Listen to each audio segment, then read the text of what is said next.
Now the rest of the story. Pretty young Thelma had a date with a handsome young man. She would need a chauffeur. Her friend Dick volunteered. Dick always volunteered.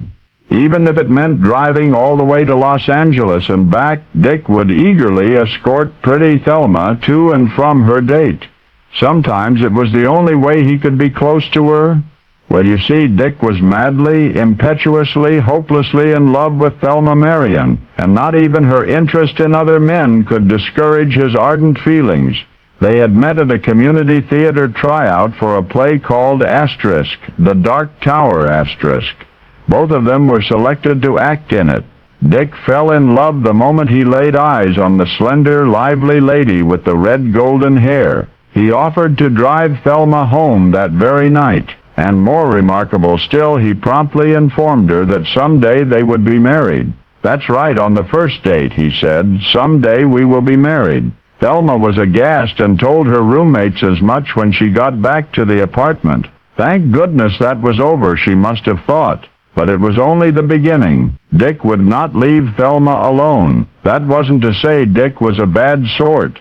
He was intelligent, enthusiastic, and possessed of a rather charming sense of humor. But where Thelma was concerned, his reason deserted him. Well, I guess he just came on too strong. He sent her love poems and camped out on her doorstep. He took every opportunity to see her. Even, as I said, driving her to dates with other men. Thelma tried to explain that she didn't want to settle down. Not now. Not with anyone. Especially not with an impetuous fellow named Dick.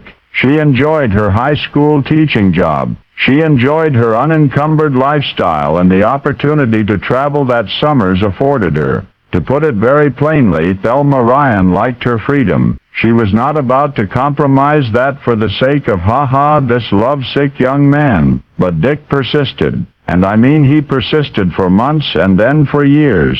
Thelma tried to hide from him, only to find a handwritten note later describing the lovely walk that she had declined to take with him. Thelma would insist that she couldn't see him because she had papers to grade, only to find him sitting beside her, helping her grade papers. Thelma would warn him of her wanderlust, only to find herself addressed with affectionate nicknames like Miss Vagabond or My Irish Gypsy. And then one day, 2.5 years after the little theater performance that brought them together, Dick presented Thelma with a basket of flowers in which was concealed an engagement ring, and Thelma, by now thoroughly charmed by her persistent suitor, accepted. At long last there were two in love. Now some would probably say that their half-century-long love affair ended earlier this month, when Thelma passed away. It did not really, nor surely will it ever. Dick would just never let that happen. You remember how stubborn he was when he first embarked on this courtship in Whittier, California, that happy springtime so long ago with pretty, vivacious Thelma Catherine Ryan, whom the world came to respect and all who knew her came to love as Pat Nixon.